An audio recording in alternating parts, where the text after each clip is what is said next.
우리 교회가 DC 캠퍼스를 이제 시작한 지가 이제 반년이 이제 지났습니다. 1월부터 정식으로 시작을 했는데요. 하나님의 은혜로 그리고 또 우리 성도님들의 기도로 우리 KCBC DC 캠퍼스가 팬데믹을 뚫고 이제 6 months이 지났습니다. 진짜 하나님의 은혜라고 믿습니다. 할렐루야. 지금 DC 캠퍼스에서는 출애굽기 20장을 제가 지금 설교를 하고 있는데요. 잘 아시는 것처럼 출애굽기 20장은 그 유명한 10계명이 나오는 장이잖아요. 그리고 이 10계명을 한 주에 한 계명을 갖고 설교를 하고 지금 있는데요. 근데 제가 원래는 하려고 했던 설교 스케줄이 아니었어요. 원래는 10계명을 한 주일에 그냥 다 한 번에 그 설교로 끝내고 지나가려고 했었습니다. 근데 그때 제가 첫 그 10계명을 이제 시작했을 때 그 설교를 했는데 너무 많은 성도님들의 그 똑같은 질문들이 들어왔어요. 그 질문이 뭐였냐면요. 이 질문이에요. 예수님이 나를 위해 율법을 완전하게 하셨는데 아직도 하나님의 계명을 지켜야 하나요? 예수님이 완전하게 하셨는데 아직도 하나님의 계명을 지금도 지켜야 하나요? 그 질문을 했어요. 제가 그 질문 때문에 10계명을 하나씩 10주 동안 설교를 하기로 했습니다. 지난 주일은 세 번째 계명을 갖고 설교를 했어요. 우리 성도님들은 어떻게 생각하세요? 우리가 지금도 10계명을 지켜야 하나요? 단순히 답만 드린다면 당연히 10계명을 지금도 지켜야 한다고 믿습니다. 이게 왜 중요하냐면요.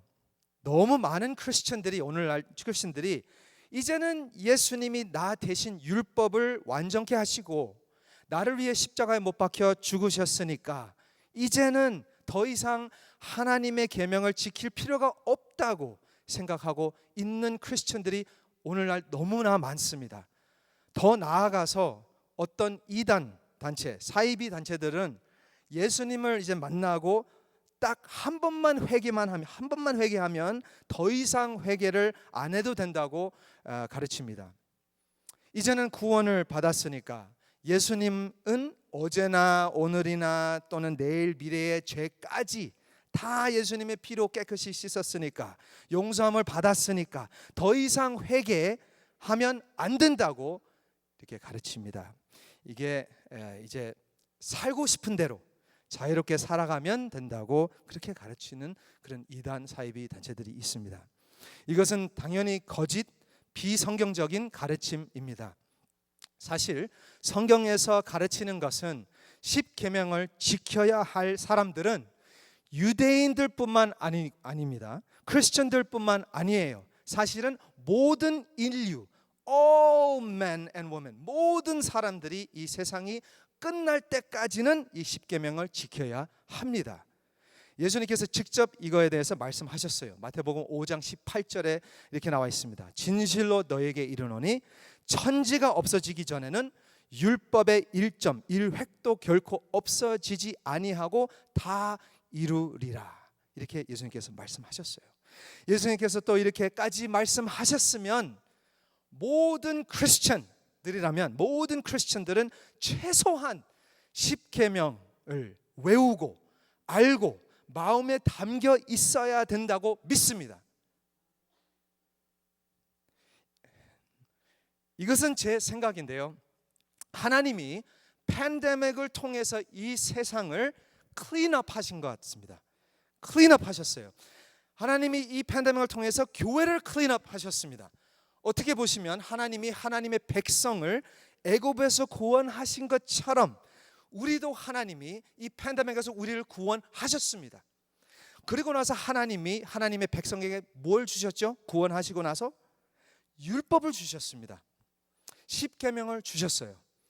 구원하시고 애굽에서 구원하시고 나서 다시 말하면 하나님이 원하시는 탑 10을 알려주신 겁니다. 그리고 또 우리가 이 계명들을 지키고 살면 하나님이 원하시는 대로 살면 우리는 축복된 삶을 살게 된다는 것을 믿습니다. 아멘. 근데 문제는요, 세상 사람들은 하나님의 계명을 지키지 않습니다.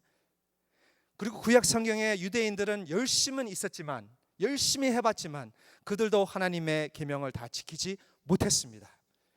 그래서 이것을 이미 알고 계시는 하나님은 독생자 예수 그리스도를 보내셨어요.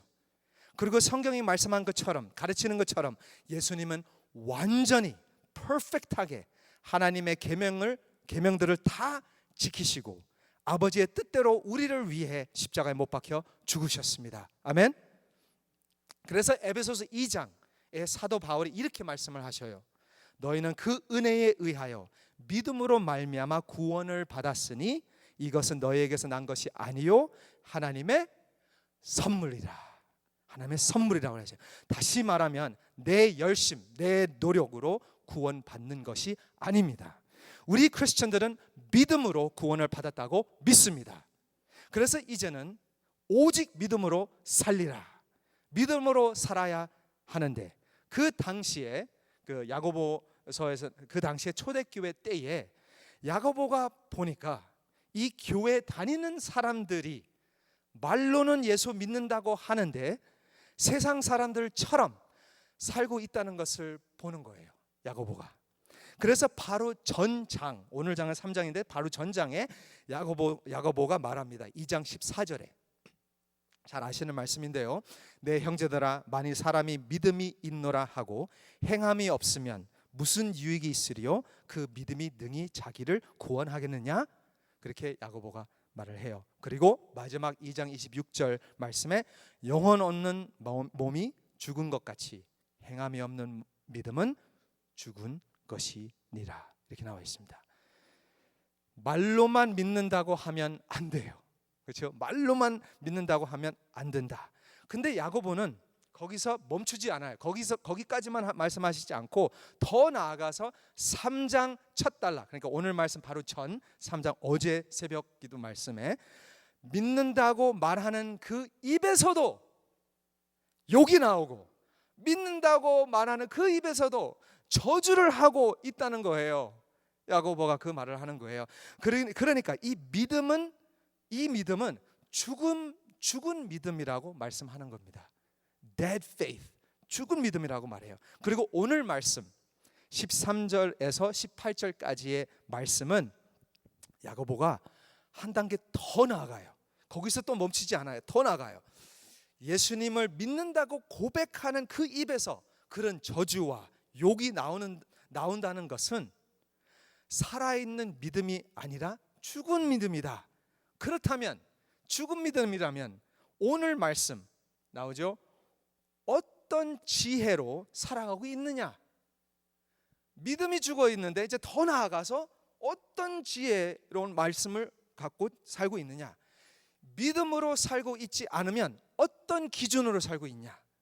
믿음으로 살고 있지 않으면 다시 말하면 누구의 말을 듣고 순종함을 살고 있느냐? 그게 오늘 말씀이에요.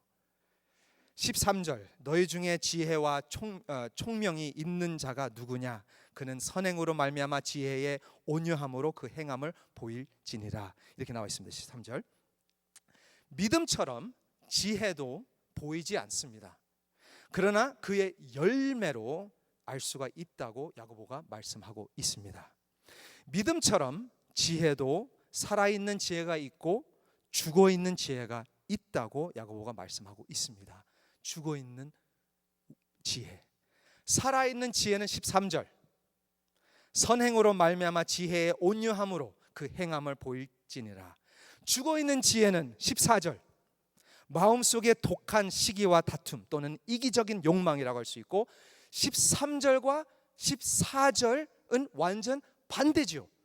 opposite입니다. 반대예요. 그리고 또 15절을 한번 가보세요.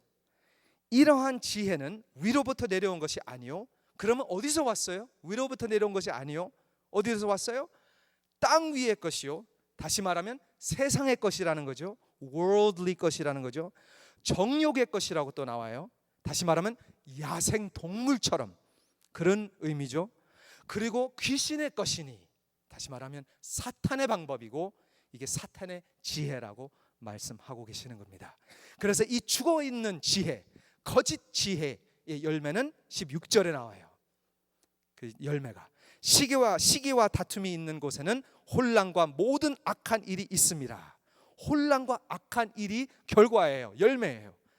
지금 야고보가 말씀하시는 포인트는 아주 중요한 포인트를 하고 있어요. 자, 보세요. 하나님께서 우리에게 말씀을 주셨어요.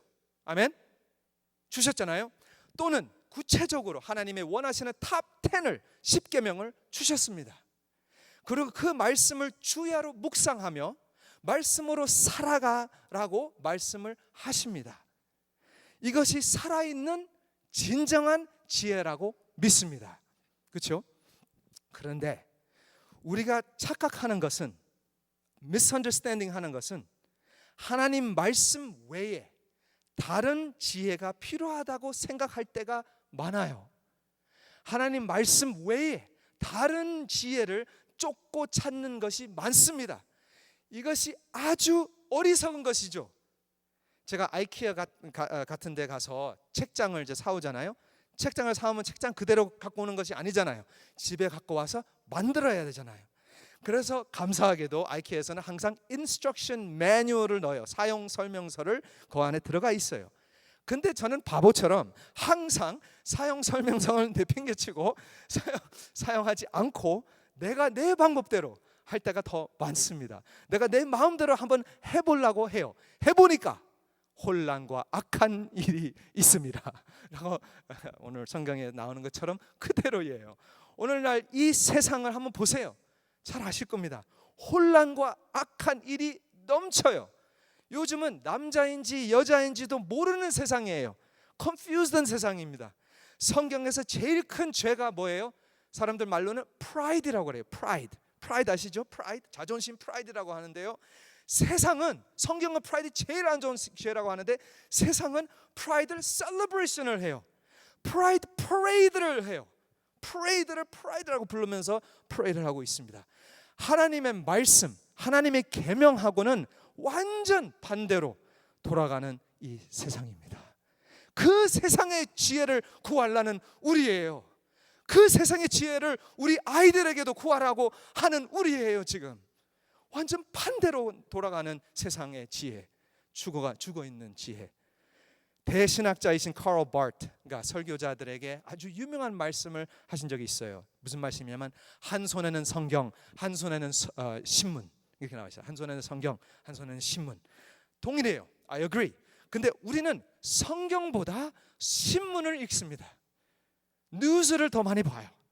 성경보다 주식 시장 을 더 많이 보고 더 많이 외우고 더 잘 알고 있는 것이 사실입니다. 우리 애들에게는 성경보다 쿠몬이 더 중요해요. 성경보다 교과서가 더 중요해요. 성경의 지혜보다 세상의 지혜를 더 추구하는 크리스천, 모순이죠. 모순. 그리고 나서 야고보가 17절 18절에 진정한 지혜, 살아있는 지혜를 말씀합니다. 마지막으로 오직 위로부터 난 지혜는 첫째 성결하고, 다음에 화평하고, 관용하고, 양순하며 긍휼과 선한 열매가 가득하고 편견과 거짓이 없나니. 그리고 그 살아있는 지혜의 결과는 18절이에요. 열매. 화평하게 하는 자들은 화평으로 심어 의의 열매를 거두느니라. 이렇게 열매가 나와 있습니다. 죽어있는 지혜는 땅 위의 것, 정욕의 것, 귀신의 것. 그러나 살아있는 지혜는 이 8가지가 나오잖아요. 딱 8가지의 열매가 있습니다. 성결, 화평, 관용, 양순, 긍휼, 선한 열매, 그리고 편견과 거짓이 없습니다. 그게 8가지의 열매예요. 저는 이 8가지의 열매를 읽고 묵상하니까 할 말은 너무 많아요. 지금 이 시간에 할 수 없습니다. 전체적으로 서머라이즈를 요약을 한다면 예수님이 생각이 났습니다. 아멘. 예수님이 생각이 나요. 다시 말하면 위로부터 내려온 지혜는 예수 그리스도라고 믿습니다. 그렇죠? 예수 그리스도예요. 우리가 진짜 크리스천이라면 말씀대로 살라고 노력하실 거예요. 우리가 진짜 크리스천이라면 하나님의 계명들을 다 지키려고 힘쓸 것입니다. 그런데 우리는 항상 부족합니다. 그리고 우리는 항상 불순종할 때도 많습니다. 그러나 우리는 좌절할 필요가 없어요. 아주 중요한 포인트는 지금 나오고 있습니다. 우리가 좌절할 필요가 없어요. 왜냐하면 그 완전하신, 퍼펙트하게 사신 예수님이 내 안에 살아계신다는 것을 믿습니다. 내 안에 살아계신다는 것을 믿습니다. 아주 중요한 포인트예요. 왜냐하면 우리가 예수님이 내 안에 거하신다는 것을 머리로는 알지만 우리의 삶에는 예수님이 죽은 것처럼 살고 있어요. 죽은 것처럼 살고 있어요. 더 이상 하나님의 계명을 지킬 필요가 없다고 생각하는 사람들, 또는 성경 말씀보다 세상 말씀을 더 추구하는 사람들, 이 사람들은 죽은 믿음, 죽은 지혜이지만 진정한 크리스천들은 압니다. 알아요. 뭐를 알아요? 우리는 살아있는 믿음, 우리는 살아있는 지혜, 예수 그리스도가 내 안에 살아있습니다. 내 안에 살아있습니다. 그렇다면 예수 그리스도가 내 안에 살아있다면 지금도 하늘에 계신 아버지의 계명을 지키시고 있습니다. 놀랍죠? 저 이걸 깨닫고 너무 놀라웠어요. 지금도 살아계시는데 어떻게 해요? 나를 통해 지키십니다. 할렐루야. 나를 통해 지키십니다. 내가 율법이나 선지자를 폐하러 온 줄로 생각하지 말라. 폐하러 온 것이 아니요, 뭐예요? 완전하게 하려 함이라. 마태복음 5장 17절 말씀이죠. 예수님이 지금도 살아계십니다. 어디요? 내 안에. 그렇다면 나를 통해, 내 삶을 통해 예수님은 오늘도 내일도 하늘에 계신 아버지에게 순종하며 하나님의 계명을 내 삶을 통해 완전하게 하시는 줄 믿습니다. 그렇죠? 내가 그리스도와 함께 십자가에 못 박혔나니 그런즉 이제는 내가 사는 것이 아니요 오직 내 안에 그리스도께서 사시는 것이라. 이제 내가 육체 가운데 사는 것은 나를 사랑하사 나를 위하여 자기 자신을 버리신 하나님의 아들을 믿는 믿음 안에서 사는 것이라. 아멘. 갈라디아서 2장 20절 말씀. 이제 살아있는 믿음, 살아있는 지혜, 예수 그리스도만 바라보고 예수 그리스도가 내 안에 살아있다는 것을 기억하며 말씀으로 살아가는 하나님의 자녀가 되시기를 주님의 이름으로 축원드립니다. 같이 기도하겠습니다.